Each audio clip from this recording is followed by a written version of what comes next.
Well, good morning. And it is day two of our Ed Tech Institute. And as we're getting started, did I No, miss? go ahead. Your mic was just not cooperating, so I'll just sit in here and while you're talking. Okay, so good morning and welcome to the day two of the Ed Tech Institute. And if you could, go ahead and chat and tell us where you're joining us from as we're getting through. We've had lots of good conversations in the chat yesterday, and we want it to continue today. And we've got a lot of great things today. So today is just going to be just like yesterday. It's going to be great. And so we've got a lot of good things for you today. A couple of things. We want to really help push our subscribers. We are at 1.89 thousand subscribers. We're trying to hit 2,000 subscribers today, and we want you to help us with this. Help us get to 2,000. We're really close. We're real close. And we'd like to get 100 likes for each video. So if you're out there and you haven't subscribed, it's real easy. All you have to do is click down below. And every time we have a new video, you'll click the bell to get notified when we go live, and you'll get a little notification that we're about to go live. So we've got a lot of good things going on today. We want to actually join in Twitter. We were blowing it up on Twitter yesterday, and we want your help getting up to Twitter. You can tag us at EdTechPBC, or better yet, follow us, and so you'll know when we are tweeting. And you can use today's hashtag to hashtag EdTechPBC, EdTechPBC, and take a workshop selfie. I posted like 7 yesterday of me in front of my computer. You could be outside, you could be by the beach, wherever you're from. Let us know how you're participating today, and we would love to see that. We got a lot of tweets yesterday and a lot of tags, and you can follow the discussion at hashtag EdTechPBC and join us on that on Twitter as well. We have our very first session today, and I'll tell you a little bit about that in just a second. And it's Dr. Mark Bonneau, and you can use you can tag him at Apple EDU on Twitter and join in Apple into the conversation. So we want to thank you yesterday. We had, oh my gosh, over 10,000 views yesterday on YouTube alone. And so we had 10,507 views yesterday. It was amazing. So we have a lot of people out there watching, and we're so glad you're watching and joining in the conversation. I know a lot of people, the chat yesterday was going off the hook, and they had to go back to watch the recording because it was going so fast. And so just remember, as the chat's happening, you can actually go back into the chat if you find something that you really like, and then catch up as it goes along. So just I want to let you know, the chat's over there. It should be on the right-hand side. It could be towards the angled. It depends on if maybe the chat's hidden. So you might want to click on YouTube and click View Chat. We've got little moderators with little wrenches that are in there, and they can answer your questions and help you out. We've got lots of help in our chat. So there's lots of stuff, and I see the chats just flying up. Check out for Nightbot. You don't want to add too many capital letters or emojis because Nightbot will zap you. And that's just to kind of prevent from any kind of like download stuff. We don't want it to happen. So anyway, we've got a great lineup today of people presenting. And so I want to share a little bit about that with you. Today, we're at 8:30. We've got Mark Bonneau. Mark has been a featured speaker and a keynote speaker at our tech conference for years. And he's missed like maybe a handful. He's been at nearly every one in the 22 years we've had the tech conference. We've also got our smart team today, and they're going to share some really cool. We've got Caitlin and Hillary, and they are going to be awesome as always, and I can't wait to see what they pull out today. And then we have Adam Bello from Breakout EDU that's going to show you how to use Breakout EDU in this kind of environment. And so he's going to be there. He was a keynote speaker a few years ago, and so you don't want to miss Adam.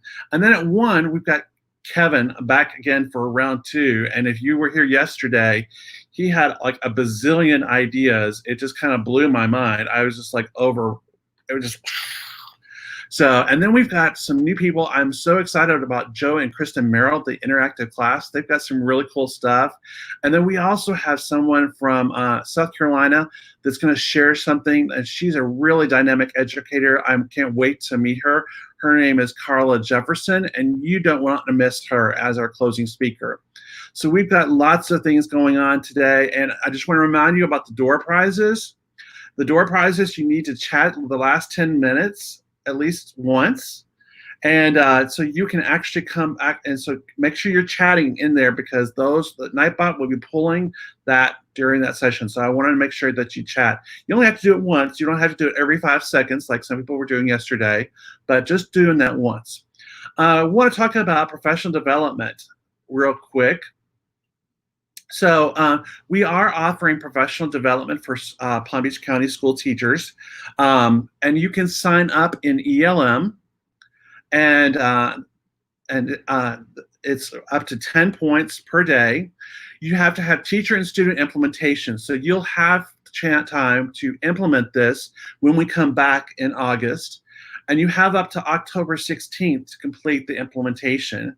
And then you have to show evidence of implementing 2 skills or strategies that you learned from today. So out of today, you pick 2 topics. Let me get my hands over here. There you go. 2 topics that you're implementing, or 2 skills or strategies that you heard today, and you implemented those. And then, as always, we'll need you to complete the district mandated survey. And all of that has to be completed by October 16, 2020. So during each session, just a reminder, there will be at the end, there'll be a link on the screen, as well a link in the chat, where you can register your attendance. And we need to make sure that we like to hear from all of you, not just the people that are in Palm Beach County, but we'd like to listen to everybody on what you liked and what we could do to improve for maybe the future. And we also want to use that for attendance purposes for the professional development, to make sure that you were in the session and you just jot down a couple of things to document your attendance. And we just need that to complete that. So we're moving on to talking about our keynote speaker today. And I'm very thrilled to introduce a dear friend of mine, Dr. Mark Bonneau from Apple. And I've known Mark for almost 20 years. And he's going to really be talking today about the future of learning. And he's got some great ideas, as always. And I'm so thrilled to have him, and just give him a warm welcome about the future of learning. And here is Dr. Mark Bonneau. Well, good morning, everybody. Thank you, John. I really appreciate it. And it is good to be back with folks in Palm Beach County, and also those of you joining from across the United States and around the world. It's exciting to talk about the future of learning. This is a challenging topic for us as educators, and probably never more appropriate than right now, as we're absolutely seeing complete disruption in what's happening in schools everywhere. So before we get started on this, I just have a quick warm-up question I'd love for you to put in the chat. Thinking back to high school, what was your song? Maybe a favorite jam, a ballad. When you were riding along in your car, what was the song you played?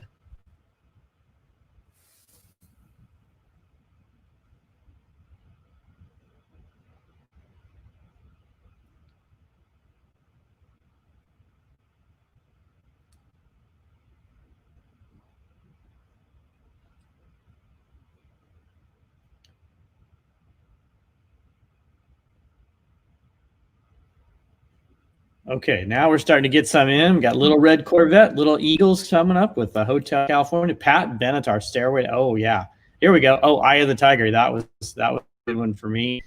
Anything D's, Free Bird. I'm guessing Sue, you had a guitar. Don't Stop Believing. Journey's showing up. Leonard Skinner. There we go.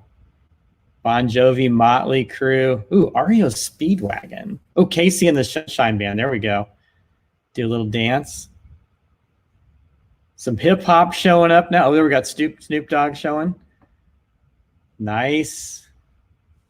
Ooh, there's a couple of new ones I don't know. I'm going to definitely have to check those out. James Taylor shows up.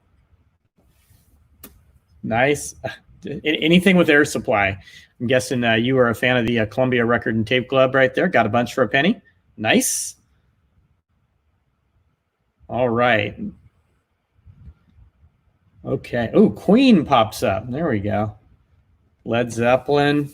Nice. Hey, this is great. Thank y'all. Oh, we didn't start the fire. This is fun. So this is a great audience warm-up, but it also gives me an idea of kind of about how old you are. Gives me an idea of maybe how long you've been teaching and approximately maybe when you did your student teaching, and kind of what was the education mindset when you started. Oh, they're still coming in here. Ooh, Chicago. That was a great concert, by the way. Ooh, look at nice. All right. Well, these might keep rolling in here. These will be fun.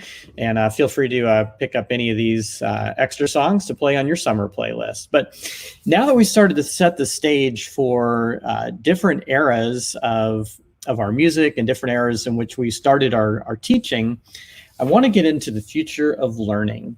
And as we think about this, how are we going to prepare our students for a future when we really don't know what that looks like? We think we get some ideas, we get some glimpses, and boy, things just change all over the place, and we've got all new challenges to deal with. And I really want to focus here on the word empower. So it's not just preparing, but it's empowering them today for what is going to be their tomorrow and our tomorrow. So with that, one of the things that I do want to call your attention to is Apple's vision. And it really comes down to just creating amazing products that enrich people's lives, whether that's at home, in the classroom, at work. And we're going to focus on that. Thinking about those different innovations at Apple over the years, and the music continues. Here comes Santana, Joan Jett. All right, so I'm curious, what was kind of your entry point to innovation? Now, this is an Apple timeline, and as a former history teacher, I have an obligatory timeline in every single presentation I share. But where was your entry point? What was that first piece of technology that just made you say, wow? Ooh, I've seen a Commodore 64. That's a flashback. I remember doing a little early programming on that with the cassette tape.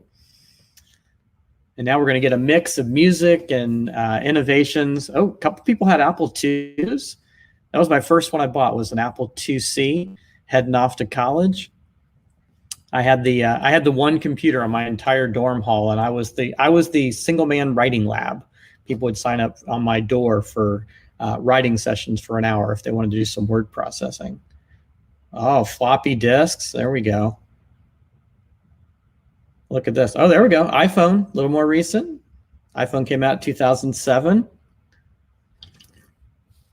It's hard to believe iPhone's now 13 years old. And it's hard to even remember an iPhone time where you didn't have the App Store. It's just become such an integral part. But that first year, the App Store did not exist. Oh, Oregon Trail. Well, that's a popular. Hey, you can still do Oregon Trail today. It's an app. Oh, the punch cards. We had a bunch of punch cards at our house, and we would use those to create our grocery lists on when they were done. So, oh, taking the cards up to the 4th floor. Yeah. Oh, a boombox, Cheryl. That's nice. Oh, some early TI. Oh, the Palm Pilot. Who can forget that one? 45 records, Gordon. I'm with you. Always fun to see. You bought the A side, you loved it, and then you got this crazy song on the B side. Rhonda getting started with the MacBook Pro. Frogger comes out. Nice. Well, wherever the entry point was for you, innovation has always been a key point, and it continues to change how we interact with technology and the way that we do things. And we're going to explore that today, and specifically how that will come into our classrooms going forward. So when we think about technology, we think at Apple about being at the intersection of technology and the liberal arts, really humanizing technology, creating it so anyone has the ability to use technology and to use it for their own purposes. My guess is a number of you are providing all new levels of tech support. If you're like me, I get a number of phone calls, and most of them are from my parents calling, asking, "Hey, how do I do this?" or how do I make that happen? And the questions they're asking are different than what they used to, because it's become such a central focal point of their just their interaction. They don't get out of the house at all. And so technology is really their window to the world. And we've been doing this at Apple now for 40 years. It's hard to believe, actually over 40 years. This month marks, as John indicated, 20 years for me at Apple. And it's just a phenomenal time to be engaged in a company that's not only continuing to change the world technologically, but to change it socially as well. And if you think back across 40 years, so many things have happened, but the idea that education is a core value and that we're right on the center of engagement. And I love this particular photo. And, you know, some of you may look at this photo and say, "Hey, I was that kid," or may look at this photo and say, "Hey, I was that teacher," or "I remember that computer."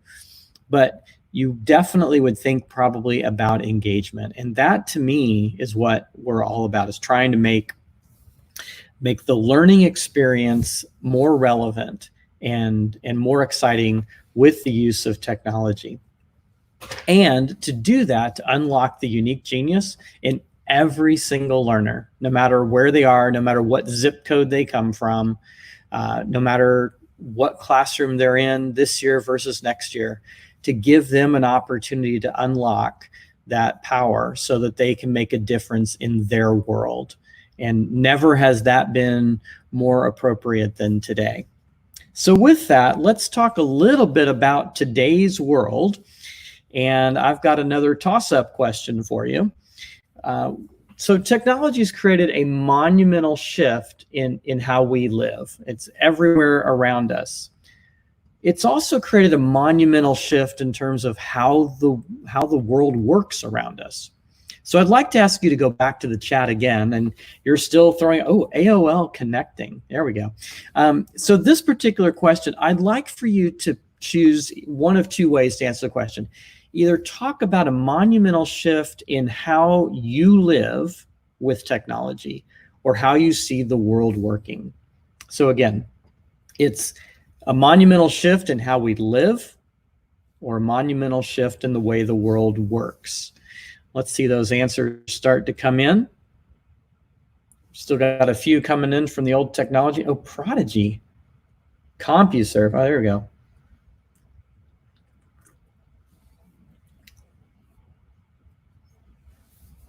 So how has technology created a monumental shift in how you live or the way the world works? All right, change the temperature in your house from your bed, lock your door from bed, and turn the lights off from bed. Sounds like you spent all day in bed. Very amazing.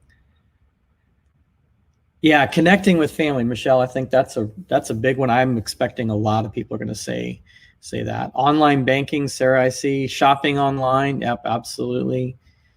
Music on demand, everything's going faster. Being able to do meetups. Yeah, FaceTime with daughters living out of state. Yeah. Ask Siri whatever you're wondering. Like that. A lot of, I'm seeing some Netflix here.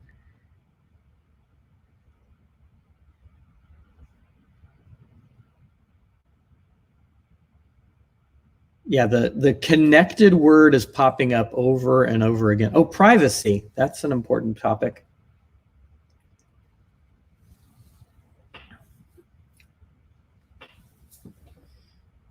Celebrations over Zoom. Yep, I participated in one of those last night.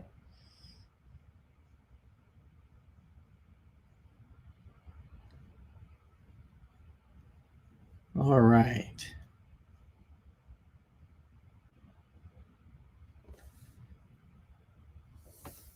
Oh, Tammy's talking about doing FaceTime for a family game night. That is fun. If you haven't tried that, a couple of screens and a shared board, and or maybe both sides have a board. Yeah, I do that with my brother sometimes.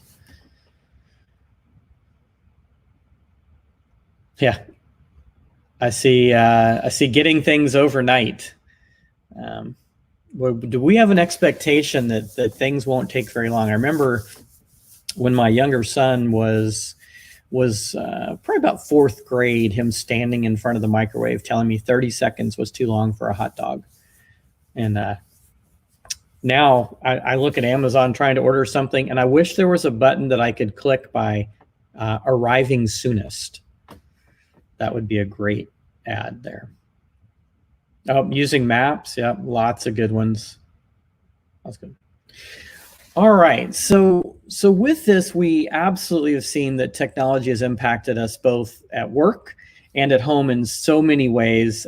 One of them I didn't see pop up, but there's so many coming. It may have gone by, but virtual doctor visits, doctor on demand kinds of things. Boy, that one to me is an absolute game changer. The first time I used that several years ago, I sat in the parking lot of a Best Buy with a sore throat, and that was when the doctor was available. So I just dialed in and took care of it right there, held the camera on my phone right up to my throat, took a look, and I got a prescription. Pretty amazing.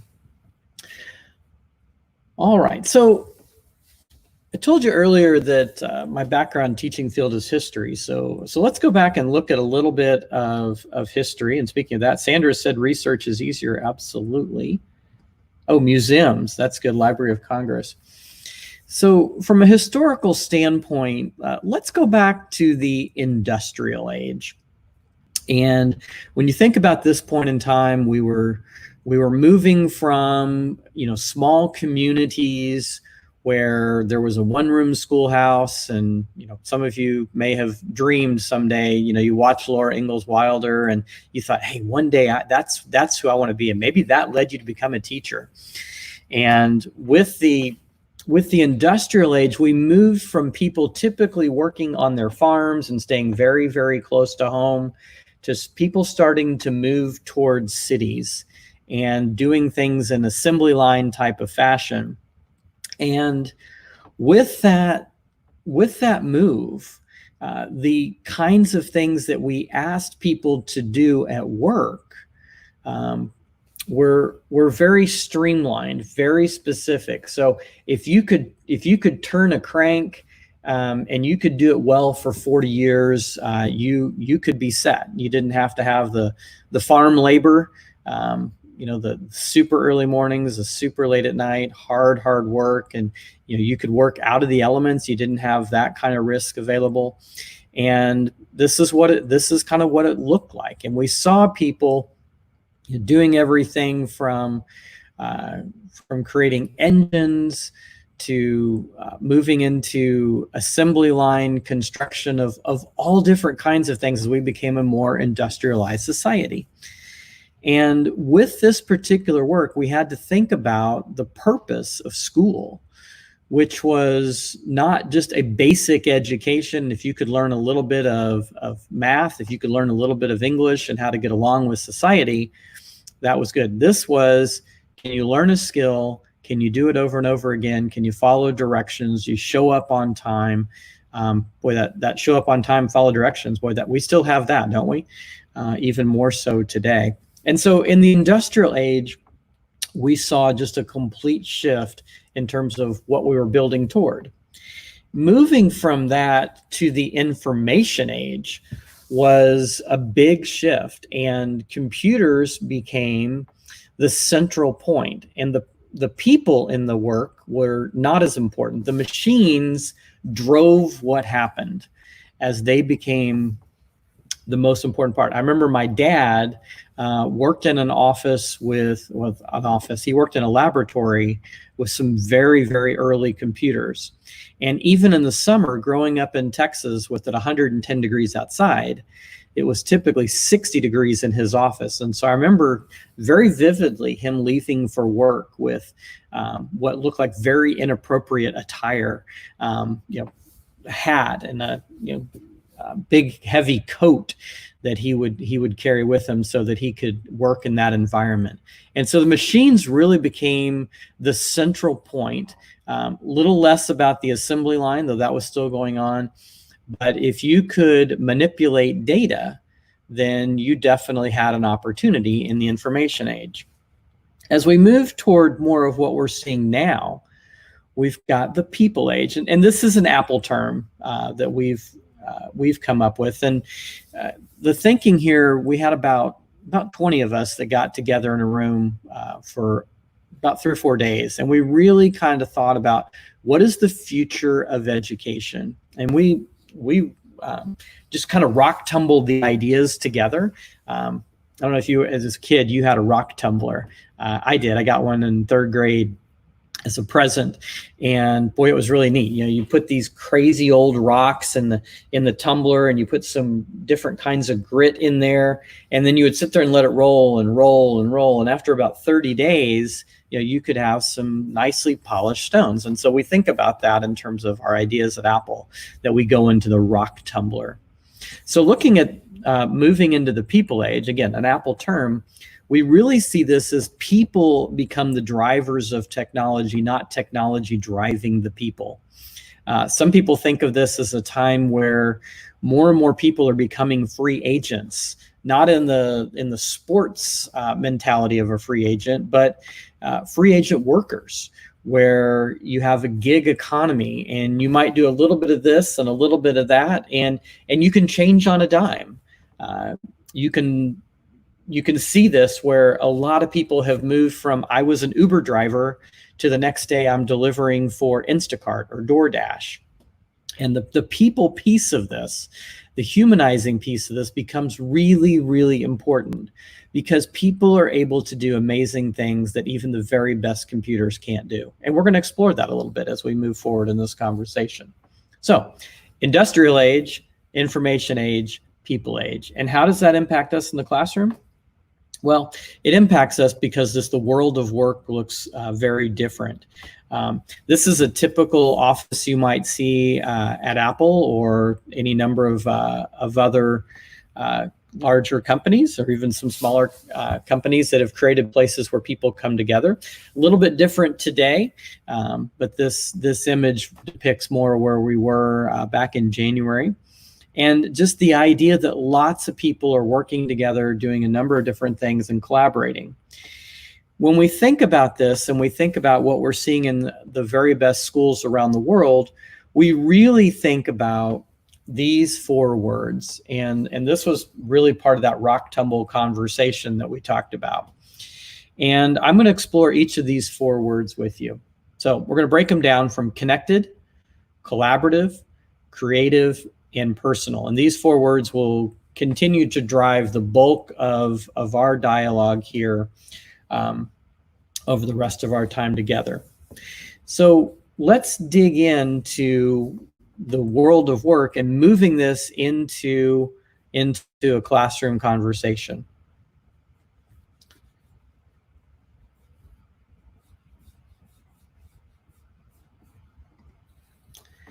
So if we think about those 4 words, how are we empowering all of our learners today and preparing them for tomorrow? That's the question I asked you at the very, very outset of this. Hopefully you thought about that. Maybe you wrote it down, and it's something you're going to think about as your schools continue to wrestle with what school will look like going forward. We think this is a fantastic question to ask as a central kind of guidepost. And so the future of learning coming off of that engages these 4 words again. And when we think about connected, we're thinking about content. And we'll talk a little bit more about that in a moment. When we think about collaborative, we think about relationships.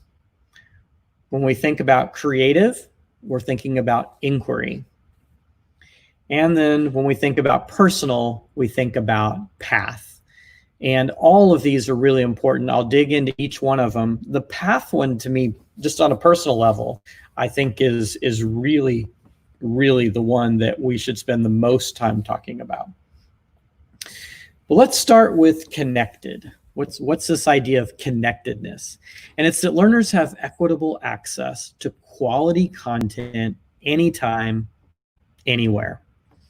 And if you look at this sense of connectedness, I'm going to dig into this a little bit, But I really want you to focus on one word there, and that's equitable.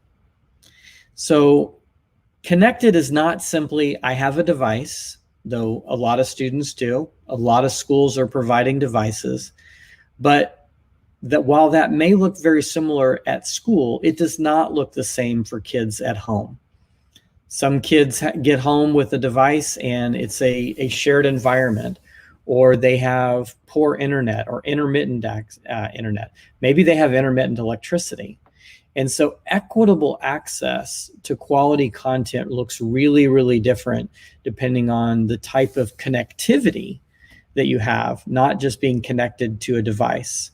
And the content that you can get to, the types of content really varies. So let's look at this a little bit. When we think about connecting to content, what a lot of companies did originally, and even a lot of schools and districts, is simply took content that they had developed and created it into some type of digital format. Maybe they created a bunch of PDFs. Maybe there were some CD-ROMs, DVDs.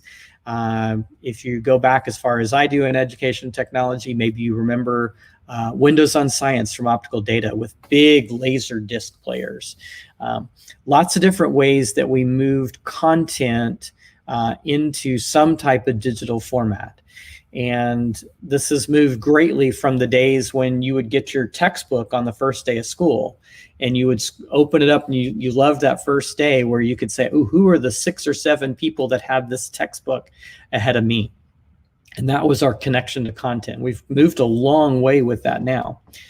And we think about this different in terms of what students are doing. It's not just creating, getting access to PDF kinds of things, but it's getting access to apps. And there's a bunch of great apps out there that are they're designed to do one thing and do it really well. Maybe it's a frog dissection app. Maybe it's exploring the pyramids. And a lot of those out there are 2D. We also think about augmented reality, where students can actually go inside the body of the frog or go inside the pyramids and really begin to explore worlds that are very, very different. And even on the far side, we're seeing some students begin to create their own 3D worlds with augmented reality. We think this is absolutely fantastic. So moving from connecting to content, let's talk about collaborative.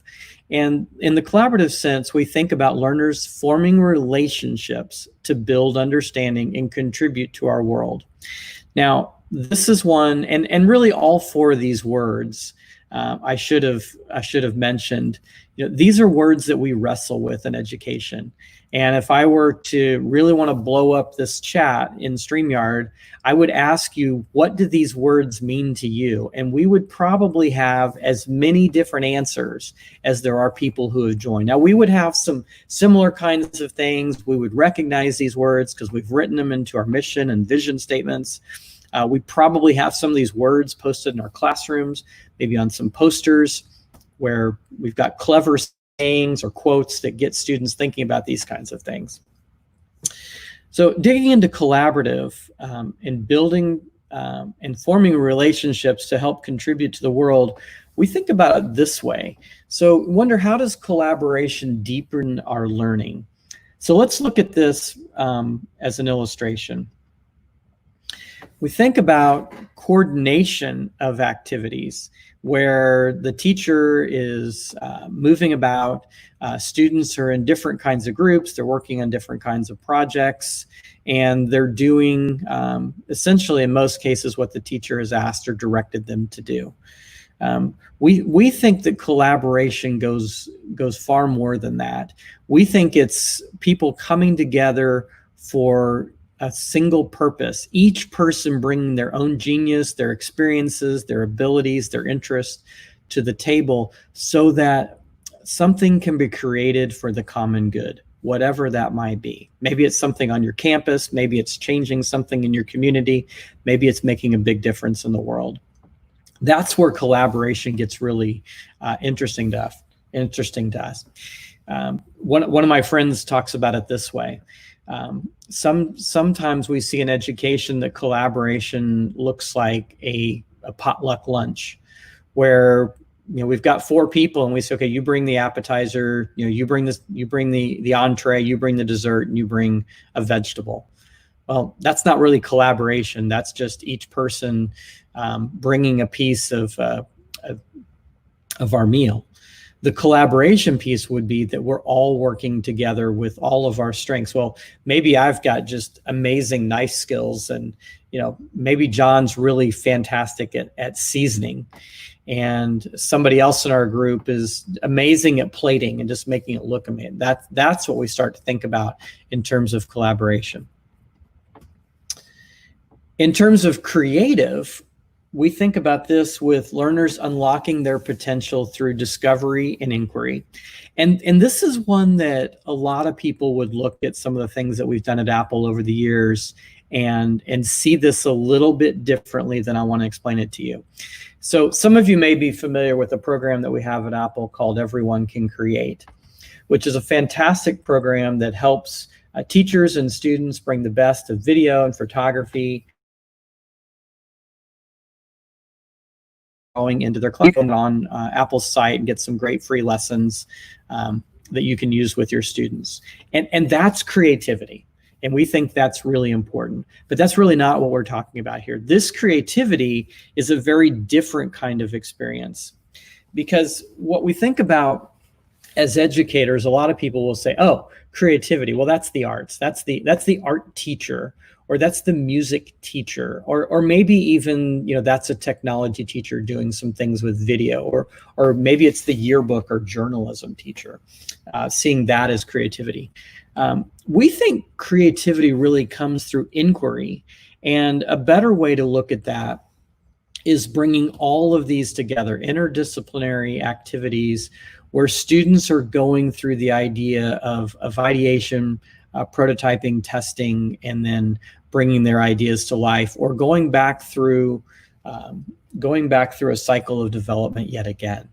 That's the kind of thing that we're talking about with creativity. And this requires a lot of coordination in our schools. This requires principals to do new things with schedules. This requires teachers to form and build new relationships and to think about content very differently, particularly at the secondary level. And I'm guilty, right? I started as a secondary educator, later was an elementary principal. But so I've seen it all across both elementary and secondary, but we really have to work hard on this at the secondary level particularly. But that kind of activity, we think, gives students the opportunity to be highly creative and to make a big difference. Again, fighting back toward that purpose. And then the fourth one here is personal. And I'm going to spend a little extra time here, where this is where learners design their own learning path. And my guess is some of you have seen maybe even your kids at home with an opportunity and maybe the time to design their own learning path, do new things that they've never had the time to do. Maybe they've learned to cook something new. Maybe they've decided that they want to dig into new kinds of art, or maybe they're really exploring what's in the garden. Maybe they're trying gardening themselves.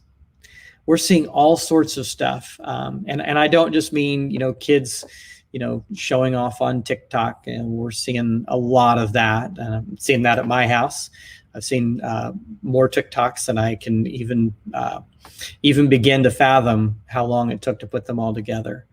But what I like seeing is kids inspired, not because they got an assignment from their teacher, though we like inspiration around that, not because they had something particular they needed to do to get a grade, to get a particular final grade, so that would go on their transcript, but really finding what their passion is. Maybe they're watching YouTube videos and learning to play the guitar or the piano. Maybe they've never sat down with a teacher to do any of those kinds of things. They've taught it all themselves. Finding their own learning path, we think, is really important. So what does this start to look like in schools? Well, one of the things that we think about is this idea of adaptive systems, where We've got computer tools that have been able with software to create different paths for students depending on their level, their abilities, their interests, to all get to the same outcome. And when we were able to do that, and even in schools today, when we're able to do that, we do celebrate that. We're thinking beyond that, really. We think really the future of learning is more about human agency, which gives people different paths to get to different outcomes. And the teacher in this case is providing the guidance. You know, for years we talked about, and I heard this even at Palm Beach County in some of the conferences, you know, moving from the sage on the stage to the guide on the side. Well, this is a part of that, but it's even more, because it's not guiding to what the teacher was leading toward. It's guiding along the human side with the students. And this human agency comes with some really important things. And maybe some of you are seeing some of these challenges at home right now, where students have not learned time management very well. Maybe they haven't learned the sense of responsibility well. And we could go on and on with some of the things that we're seeing where kids are struggling to connect.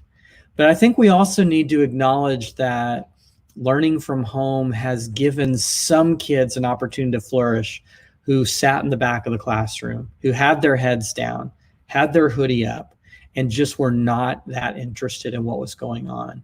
They didn't want that socialization piece. But being has created an all new opportunity for them to shine, and their lights are bright.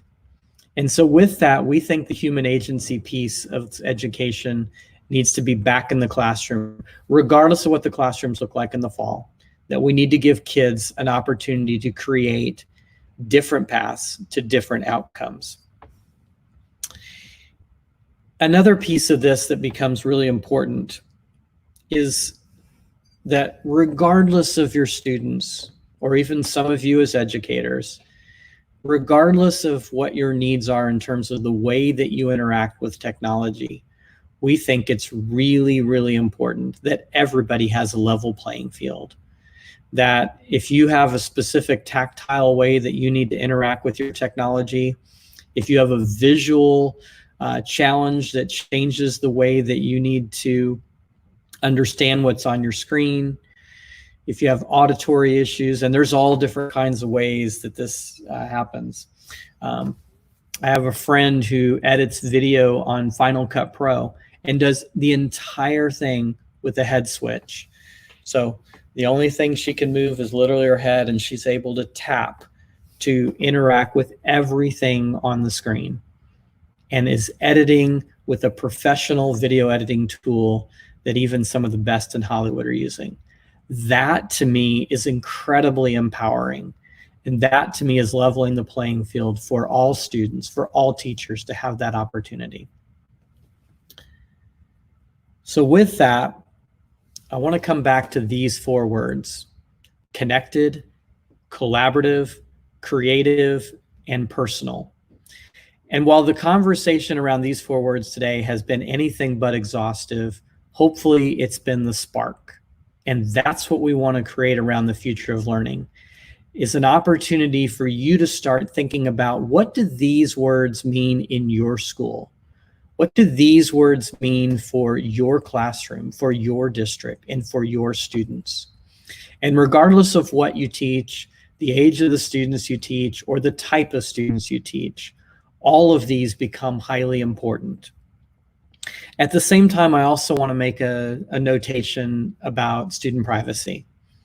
And we believe at Apple that that is a fundamental right, that everybody has the right to keep their data private. And we appreciate all the things that you are doing as educators to help make that happen. And you have a commitment from Apple that we will continue to build products that allow students to keep their personal information personal. This is a time where students are feeling all sorts of angst. Students are feeling challenges, they're feeling disconnected, and social emotional health is more important today than I think it has ever been. And we as educators have the opportunity to walk alongside our students, to help them not only to learn reading, writing, arithmetic, to help them to be connected, to help them to be creative and collaborative, but we also have an opportunity to help them to grow in those soft skills and in the hard skills. And most importantly, to do that in a way that helps them to feel valued and feel like they have an opportunity to make a difference in their world. We believe that that's critically important. And so with that, I want to ask you a question. In a world in which we talk a lot about social distancing, and I'd like to pause there as well. My good friend, Dr. John Landis, talks about social distancing as we should actually stop social distancing. And when he first said that, I kind of thought, wait a minute, I have a mask. I'm not going to the grocery store. I'm loving Instacart, right? I'm trying to do all kinds of things I can to keep myself healthy and to keep from spreading a virus. Not just for me, but I think about it for my mom, who is highly compromised, and I would want people around my mom to do the same thing. But he says we should stop social distancing, not to stop the distancing, but to stop the social part. And by that, he means let's use our technology. Remember those technologies we talked about earlier? Some of y'all talked about connecting over FaceTime with people around the world. We saw people talking about doing Zoom celebrations. We highly encourage that. I urge you to stay connected to your students, to stay connected to each other, and continuing to find ways, even from an unprecedented time in our history, to stay connected. So stay distanced, stay 6 feet away, but our technology allows us to stay so much closer together, as evidenced by all the people who are joining today and providing live comments. So as we wrap up our conversation today, I want to ask you to go back to the chat and answer this critical question. What is your school's vision for the future? What is your school's vision for the future? We've talked a lot about a number of different things today that impact that. You probably have your own ideas that you have been thinking about. Maybe you were on a pathway already before coronavirus came, where you were really transforming. You were creating great opportunities for students. Maybe you were rewriting a mission or vision plan. Maybe you were thinking about new ways to bring technology to unlock creative genius in each and every student. But I'm going to watch the chat here. What is your school's vision for the future?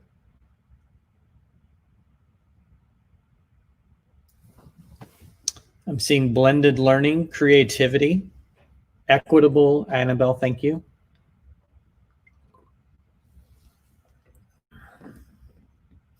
We're building the plane while it's being flown. Jan, I agree with that.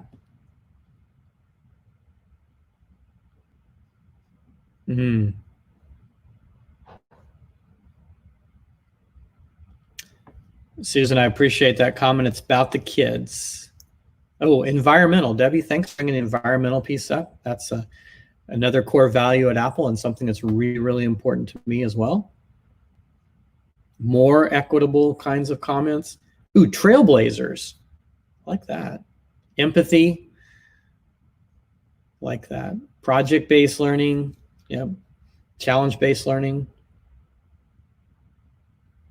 I'm seeing several people urge district leaders to make strong statements. More focus on social emotional learning. I'm seeing that pop up. Betty, thank you. More hands-on learning. John, yep, I agree. I'm seeing things about connecting to the world. Oh, John Sanchez, finance. I saw that one pop by much earlier this morning. Boy, I'm big on that. I think that we need to require all kids to have financial literacy before graduation. And I would imagine there's a lot of adults, maybe even some of you, that think, gosh, I wish I'd known that in high school. And I think it should be I think maybe everybody should have to continue to take that class every 5 years. Yeah, more financial. Oh, Deborah, being proactive. I'm seeing calls for funding, collaboration among teams. These are really good. Deborah says more student choice. Kim says more problem solving. These are great. STEM has popped up a couple of times. Parent involvement is a must. I like that one, Maria. But that's been interesting. I wait to see when we get to a point that students are back in a physical school building, what the level is of appreciation for teachers. As many parents have tried to do something that they were not highly skilled at. Oh, Dave Ramsey's getting a couple of shout outs. I'm a big fan as well. Equity. Yeah, exposure. Now, I'm not seeing them all because they're going by faster than I can read them. I haven't seen anything around professional learning like we're doing here today. I think a school's vision should really include fantastic professional learning plan that also gives teachers different pathways to create their own sense of where they want to go instead of one size fits all. These are great. All right.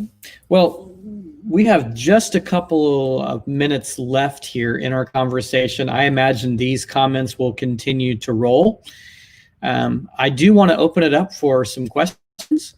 If you have some things that you'd like to throw out, likely won't be able to answer them all, but if you've got a few things you want to throw out or maybe some comments, we'll do it.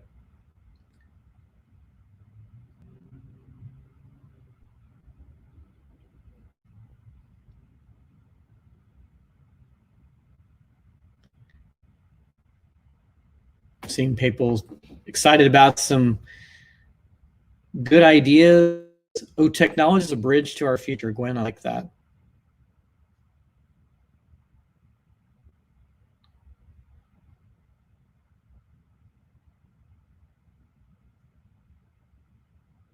Oh, Cindy, I agree. Still takes a village to get this done.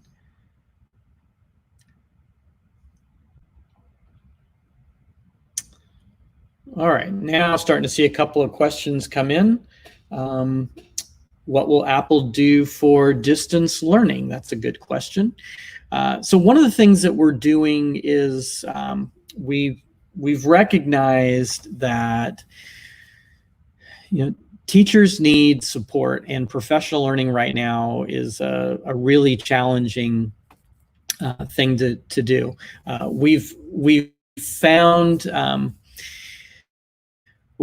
one way to help there, and we're continuing to look at that. One of the things that we've done is we're providing 30 minutes of free coaching for every teacher around the world. And the way that you get that is from our Apple Professional Learning group. You can work with a group of teachers if you want to, but it can be just you, and it can be on any topic related to education and technology. It doesn't have to be even Apple technology. So if you want help knowing how do I use Google tools on my iPad, we're happy to do that for you. If you want to learn more about how do I use Keynote to build great visuals to go with StreamYard, we're happy to do that as well. So I encourage you to take a look and to sign up. All it requires is an email to our Apple Professional Learning team, and they will get you signed up for a free 30-minute time slot, and you can work there. So how do we get there? What I'll do is I will double check that email address. I don't want to say the wrong one, and I will get that into our chat. And maybe somebody on this call right now might just know that email address off the top of their head. And Mark, we're going to have a resources page on the website. So Perfect. If you don't get it by the end, you can always share it with us, and we'll include that on our resource page. Yep. Thanks, John. And we'll get that. Somebody may have that. All right. So I'm seeing a bunch of questions here. So, yep, I will get that. Hey, Lee Colbert, I will get that in there.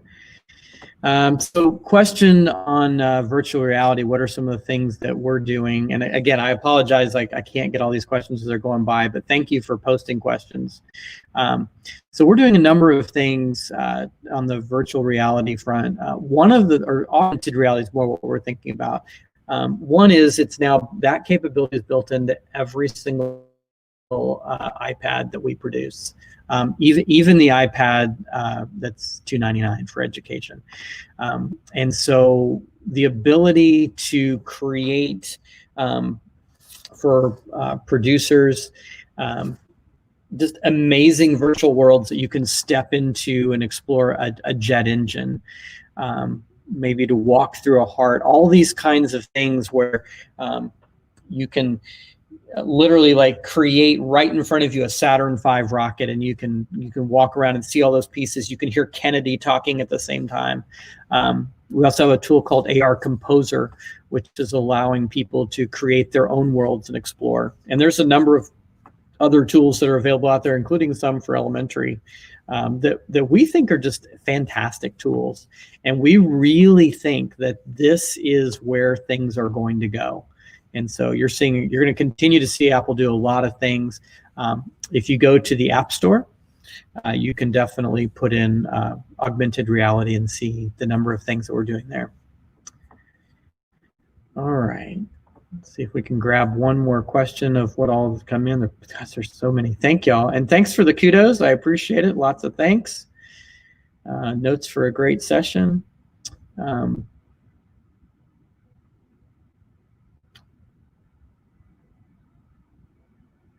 Okay. All right. Well, here's a hard one. So Deborah asked, what is Apple doing to help children without Wi-Fi? So one of the things that we're doing, and this is a really interesting piece that really has come out of all the coronavirus stuff.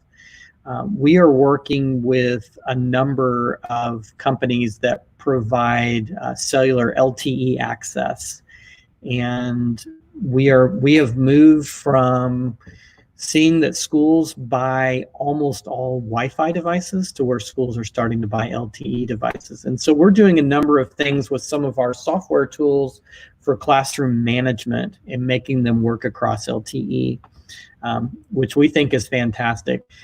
We've been pretty startled by some of the numbers where we found that huge numbers of kids in places around the United States and around the globe do not have access to quality Wi-Fi at home, which I alluded to earlier, but the number of students that have no access, and frankly, even the number of teachers that have no access. I got to work with the district a few weeks ago, and they estimated that 22% of their teachers, not the students, 22% of the teachers do not have access to broadband at home.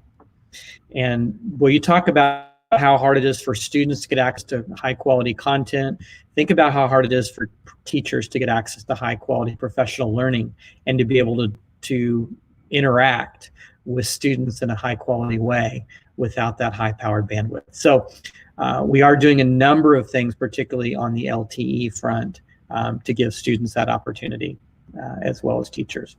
So. All right. I don't know if anybody in this chat put the email address. I did, Mark. I posted it a couple of times. It was Apple Professional Learning at apple.com. Excellent. I also have posted the Learn From Home website that has a whole bunch of your resources as well for education, so that they can have access to that as well. So both of those have been in the chat a couple of times. Yeah, those are great. I appreciate that, John. So, and that's what I thought, Apple Professional Learning at apple.com. And they will respond to you. All you need to do is send in, hi, I'm a teacher. I'd like a 30-minute session. You can put in the topic that you're interested in, and you can simply say, give a couple of ideas of times that might work for you. It does take them a little bit of time to process through. This is a global program, and we have had just an absolute overwhelming response from across the United States, all 50 states. And last I heard, I think we were close to 20 countries around the world, people that have asked for this free 30-minute session. We think at Apple it's a great way to give back. So with that, and the Learn from Home resources, one of those you'll see linked is I would encourage you to take a look at. It's called wideopenschool.org. It's a big consortium of a lot of different organizations and companies that are working hard to provide great resources. You may have seen early on in learning from home, a lot of people just sending out links, and you go to this, go to that. Wideopenschool.org gives access to some pretty high quality resources. It's heavily vetted. Apple's one of the companies behind it. You'll recognize many other companies and organizations that are working on that, but I encourage you to take a peek. Okay, I see it got posted there in the chat. Very good. Well, this has been fantastic. I appreciate it so much, the opportunity to connect with you today, and to my friends specifically in Palm Beach County. Over the last 20 years, I've had so many opportunities. I think, John, it's 18 that I have been to. I think I've missed 2. One was a hurricane, and the other one was taking my son on some senior college visits. But I absolutely love working with y'all, and look forward to continuing our relationship. And everybody, I really encourage you to think about your school's vision for the future. Use this time as an opportunity to double down and to think about how your technology is going to help you get to where you want to go. Because not only is it the right thing to do for right now, it's the right thing to do for our future. Thank you all very much. Agreed. Thank you so much, Mark. That was awesome. Some amazing stuff in the chat. Lots of great conversations going on. Love the interactivity with you bringing in the chat as well. That was awesome. So again, we're going to draw for prizes here in just a minute. So make sure you get your actual chat in now before we actually start drawing. Mark, we'll bring you back up at the end to have the last word. So just sit tight. We just have a couple things to discuss with the group, and then we'll have you say our last word. So for our participants, thank you so much for joining us. We hope you enjoyed this session. I will let you know right now we are not able to have this one recorded, so it will not be available to rewatch, but you got to watch it live, and we hope that you enjoyed it. It was a lot of learning, I thought, so lots of great stuff in the chat too. So thank you again for that. I do want to also thank all of these amazing vendors that helped us out in the nick of time. They literally donated all these prizes within the last 2 weeks. So that was awesome, seeing all these people just giving some stuff for us to give away at our institute today. So we really, really do appreciate that. Thank you so much. So with that, we have 4 prizes to give away. And Eric is going to be the one drawing. If this is your first time for prizes, I want to let you know what happens is that Eric will post something in the chat and it will draw the winner. And so what you're looking for is Nightbot. Nightbot will pull the winner for each time we talk about the prize. And what we've been doing, there is a little bit of wait time in between. We're actually going to wait since there is a delay. We want to make sure that we see the winner. So Eric pulled the first prize already, and the winner was STEM Lab Green. So yes. STEM Lab Green, I believe that might be Julie Green. You think? Is that Julie Green, maybe? So you won the $25 DoorDash gift card, Julie, or STEM Lab Green. So if you could please STEM Lab Green email Dana Rubenstein and give her your email address and your name. Dana is in the chat. It's also on the slide here. Our second prize is another Lock and Charge swag bag. So Eric, if you will draw for the Lock and Charge swag bag. Yes. We will get the attendance link here in a minute. For those of you asking, calm down. We will get there. We promise we will get you an attendance link at the end. Calm down. We have 4 prizes to give away. So Eric, do you want to pull 4 prizes? There we go. I see he pulled. Here comes the winner number 2, and it is Farah Upperman. Congratulations, Farah Upperman. Say that again. I said congratulations. That's awesome. Yeah, congratulations for sure. Please email Dana Rubenstein. Another awesome prize for the third prize this session is an ergonomic package from Kensington. And so this is a great package of 4 items that you see on the screen. I know John said he would have loved to have that right now. Yep. I'm sure a lot of people would have liked to have those things. Yeah. It includes a monitor, a nice little thing for your computer, and the winner for that is Roseanne Tati. Congratulations, Roseanne Tati. You are going to have an awesome setup if we are doing remote learning or blended learning when we come back in a couple of months. And we know the prize that everyone's waiting for. Thank you so much to Junior Achievement for donating an iPad. So obviously we have to give away the iPad in the Apple session. So Eric, go ahead and pull the winner.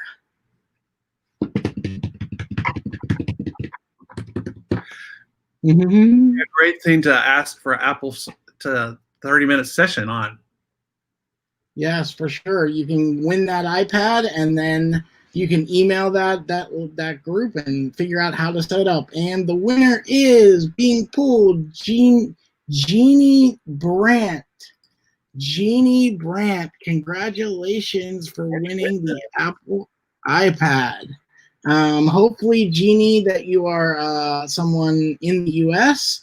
If any of our winners are not in the U.S., could you please just tag us, do the @ symbol, and then Palm Beach EdTech, because then we'll have to redraw for a prize. But I think we all have, I think they were all in the U.S. So those are the prizes for this session. We do appreciate and congratulations to all the winners. We do have just a couple more things to talk about. This is, I think, what everyone has been waiting for, the attendance link. So the attendance link will be posted in the chat right in a second. Nightbot will post it for you. Just click on the link.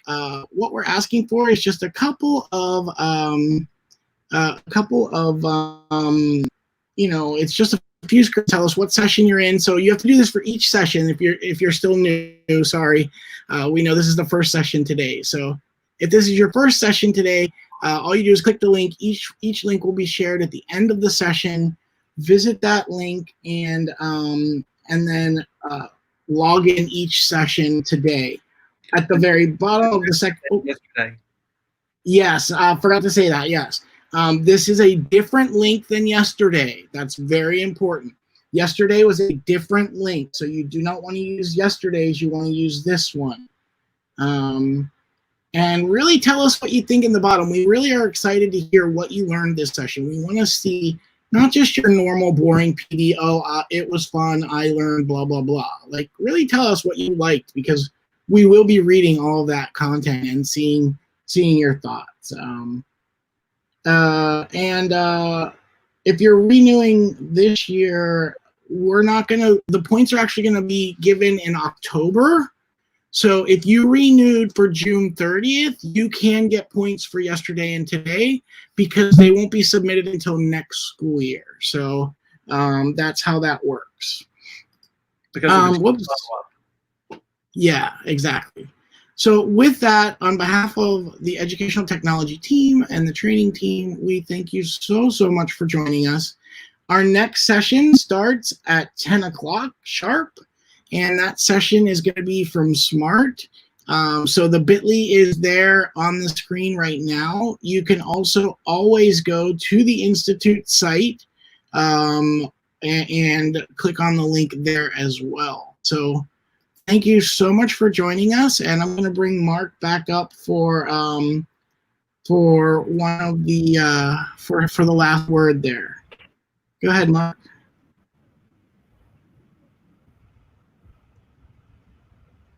Mark, do you hear us? I again want to thank everybody for the opportunity to please stage for the day. Fantastic. Of course, all these things come together for us around. You losing me? Yeah, you're really breaking up heavy right now. Try it again. Okay. I just want to say thanks to everybody for the opportunity to start the day with you, talking about the future of learning, the idea of being connected, collaborative, creative, and personal. I encourage you, all of the things that yesterday, my session, the rest of the day, try and come up with just 2 or 3 things that you will do as results, because if you try to do everything, the likelihood is you won't get many of them done and it will become overwhelming. So if you can get just a couple of ideas that you'll take action on, that is how collectively we will make a difference. And with that, us all making a difference by creating action is not just us, but it's also giving our students to create action that creates a meaningful path to them. So with that, I wish you a great summer and look forward to connecting with you again in our next opportunity. Have a great day. Thanks, Mark, and we will see everyone in the next session. Thank you all for smashing that like button. We were at 123. We hit that goal, and we also are only 34 subscriptions away to hitting our goal of 2,000. So we will see you at 10 o'clock. Yay! Goodbye, everyone. Have a great day.